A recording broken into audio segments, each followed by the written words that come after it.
Kuduk was the last contacted tribe in North America.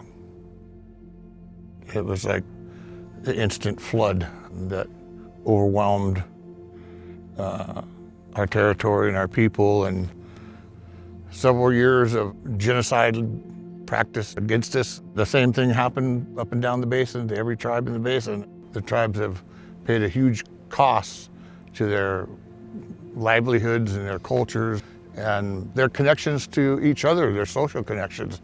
So this is huge, and it's an opportunity for us to begin to revitalize what's been lost. This river has been literally dying for years, having the life strangled out of it by these dams, and working on trying to revive fish populations and revitalize traditions that are tied to those fish has been nothing but struggle and lots of heartache over the years to watch the fish continue to decline and struggle against that. But at the end, knowing that really the most meaningful thing that we could do to turn that around was to remove dams. So seeing these dams come out now is a breath of fresh air and a weight off my chest, like I feel like I can breathe.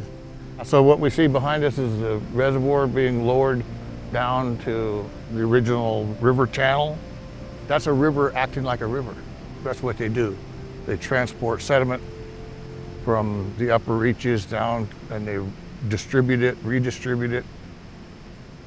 When you have natural ebbs and flows of a river system acting like a river system, it redistributes that sediment and creates different sorts of habitat that is needed and required for the fish to survive and to thrive.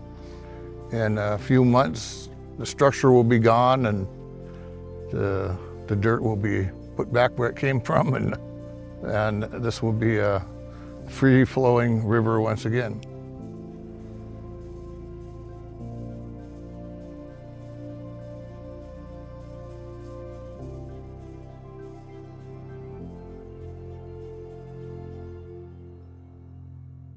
There's a sprout from seed we put down. There's a sprout from something that was already there. The seed that's sprouting is coming up from the seed head. You look at it right there. Sediment has stayed wetter longer than I think a lot of us anticipated. When it's wet like this, it was hard to get to. So the tribe's been, effective at getting in places and putting seed on the ground where it's been safe to get to, like through here. But foot access, as you can see just from this set of footprints, is a little challenging. This still looks like a barren mudflat from this perspective. But get a little closer to it and start to see that the seeds that have been put down by our tribal partners on the project to begin revegetating the landscape are all starting to sprout.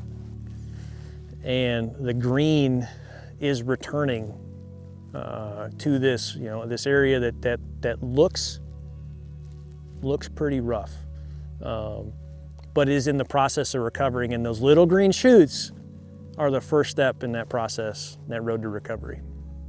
We worked with partners at the Yurok tribe to identify local seed sources within the watershed, with the goal being to collect climate-adapted, locally and genetically appropriate seed stock. We hand collected somewhere north of 13 million seeds and have since turned that into 16 to 19 billion seeds, pure live seed, that are being used to revegetate the reservoir footprints. Dam removal is kind of messy business. The dam is opened up, water flushes out, sediment moves with it, and what we're finding is exactly what was expected, which was some short-term negative impacts, like some temporary decreases or dissolved oxygen content kind of bottoming out as a result of the release of the highly organic reservoir sediments, but then a fairly immediate recovery as those sediments are passed through the system and new fresh water enters the system to reinvigorate the dissolved oxygen content. A lot of time was spent in the scientific community to decide that January of any given year was the right time to draw down the reservoirs and release this sediment-laden water. The fall run was done. The fish have spawned in the tributaries.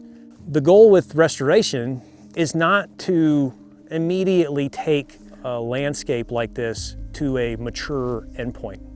But what we're trying to set it up on is what we call a positive ecological trajectory, where the plants are established to the point where they're able to persist through a variety of climatic conditions, a wet year, a dry year, drought conditions, yet we still continue to see the plants growing and coming back year after year. Once we're on that positive ecological trajectory, we know that over the next few decades, the landscape that has been restored will get to a mature condition.